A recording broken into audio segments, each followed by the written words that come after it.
Welcome to the Eat This Book podcast. I'm Michael Whitworth. Each day we take a small piece of scripture and we sit with it. Not a quick snack that disappears before lunch, not a chore you check off of a list, but rather a meal meant to be savored. So pull up a chair. Let's eat. Jacob is leaving. After a lifetime in Canaan, after his grandfather received the promise there, after his father was born there, after he himself wrestled with God and built altars and buried Rachel on the road to Bethlehem, Jacob is leaving the promised land. And he's going to Egypt to see Joseph, to survive the famine. But something is wrong, or at least uncertain. Jacob stops at Beersheba and offers sacrifices to the God of his father Isaac. Beersheba, the place where Abraham planted a tamarisk tree and called on the name of the Lord, the place where Isaac dug wells and built an altar, the place where Jacob himself passed through decades earlier, fleeing Esau, heading toward Haran. Now he's passing through again, heading in the opposite direction, south toward Egypt, and he pauses. He sacrifices. He waits. He needs to hear from God. The hesitation makes sense if you know the family history. Abraham went down to Egypt during a famine. It didn't go well. He lied about Sarah, nearly lost her to Pharaoh, and was expelled in disgrace. Isaac faced a famine too, and God explicitly told him, "Do not go down to Egypt, stay in this land." So what is Jacob supposed to do? The famine is severe, his son is in Egypt. Survival seems to require leaving. But is he allowed?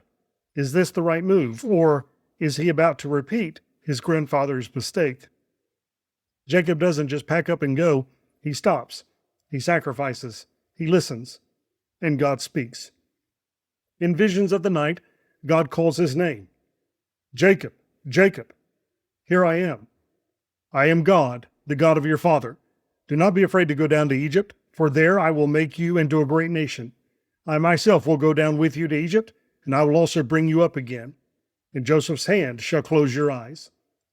4 promises packed into a single moment. First, do not be afraid. God knows Jacob is afraid of leaving the land, afraid of repeating old mistakes, afraid of dying far from home. God meets the fear directly. Don't be afraid. I'm authorizing this journey. Second, I will make you a great nation there. Not in Canaan, there, in Egypt. The promise isn't tied to geography. God can grow his people anywhere. The blessing travels with the blessed. Third, I myself will go down with you. God isn't staying behind in Canaan while Jacob journeys to Egypt. God goes with him. The presence isn't stationary. Wherever Jacob goes, God goes. Fourth, I will bring you up again. This isn't permanent exile. Egypt is a chapter, not the ending. The family will return. The promise of the land still stands. And one more thing. Tender, personal, not about the nation, but about the man. Joseph's hand will close your eyes. You'll see your son again. He'll be with you when you die. The father who mourned for 22 years will be comforted at the end. So Jacob rises and goes. The text shifts into genealogy, a list of names, 70 people in all who went down to Egypt with Jacob. Sons and grandsons, daughters and granddaughters, the children of Leah, Rachel, Zilpah, Bilhah, an entire clan uprooted and transplanted. 70 people. It's a number worth noticing. Genesis 10 listed 70 nations scattered after Babel, and now 70 members of Jacob's family descend into Egypt. A micronation, a remnant, the seed of Abraham compressed into a caravan heading south. This is what God is preserving. Not just Joseph, not just Jacob. A people, a lineage, a future. The genealogy isn't filler, it's testimony. These are the names of those who survived. These are the ones God carried through. Jacob sends Judah ahead to meet Joseph in Goshen.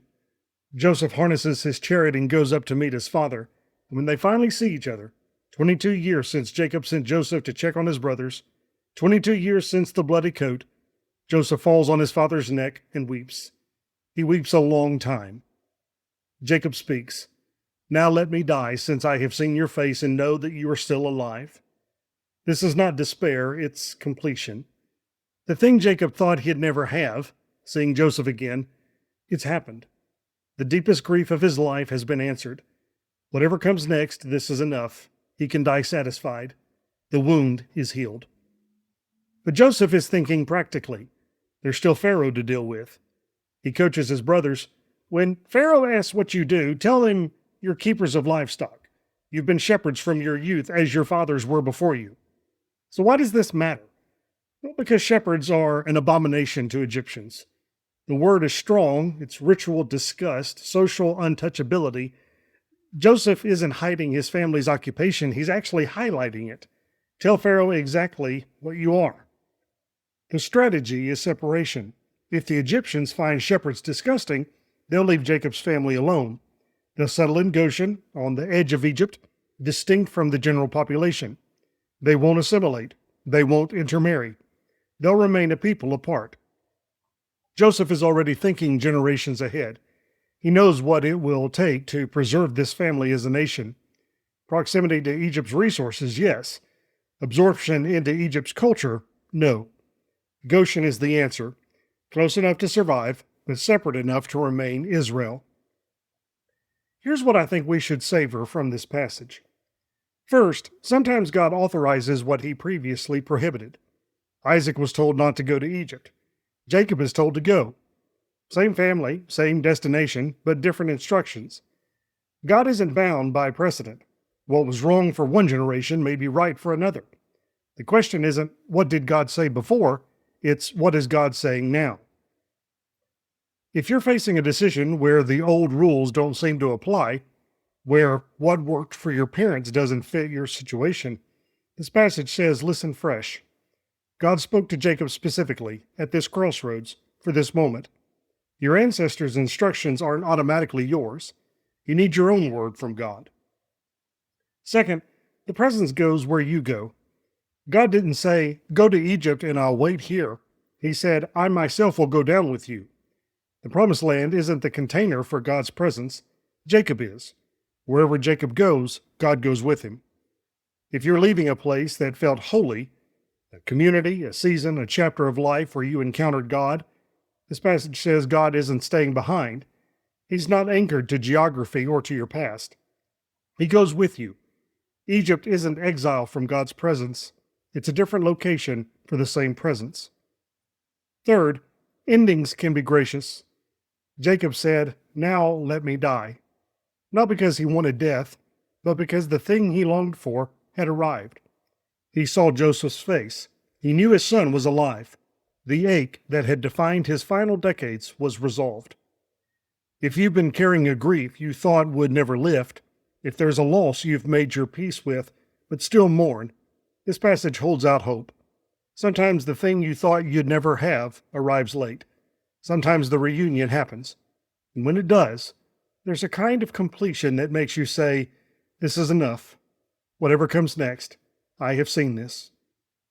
70 people went down, a remnant, a seed, a future disguised as a refugee caravan fleeing famine. God doesn't need large numbers to accomplish large purposes. 70 people became a nation. A family became a people. The genealogy isn't just names, it's the beginning of Israel. Every person listed is a link in a chain that leads to David, to exile, to return, to a manger in Bethlehem. If you feel small, if your family, your church, your influence seems insignificant, this passage says 70 is enough. God grows nations from remnants. He builds futures from handfuls. Don't despise the day of small things. Jacob's caravan didn't look like much, but it was everything. If you're at a crossroads and you don't know whether to go, if the path forward feels like leaving the promised land behind, this passage says, stop at Beersheba. Sacrifice. Wait. Listen. God may authorize the journey and promise to go with you, or he may say stay, but you won't know until you ask. If you've been separated from someone for what feels like forever, if the years have stacked up and hope has faded, this passage says the reunion might still come. Jacob waited 22 years. He thought Joseph was dead, and then he fell on his son's neck and wept. The story wasn't over. It isn't over for you either. Next time on Eat This Book, Jacob stands before Pharaoh and sums up his life in 2 words: few and hard. But that's not the whole story. Join me in Genesis 47 as a shepherd blesses a king, a nation is reshaped by famine, and we wrestle with what it really means to call a life blessed. Thanks for eating with me. Until next time, may the Word dwell in you richly.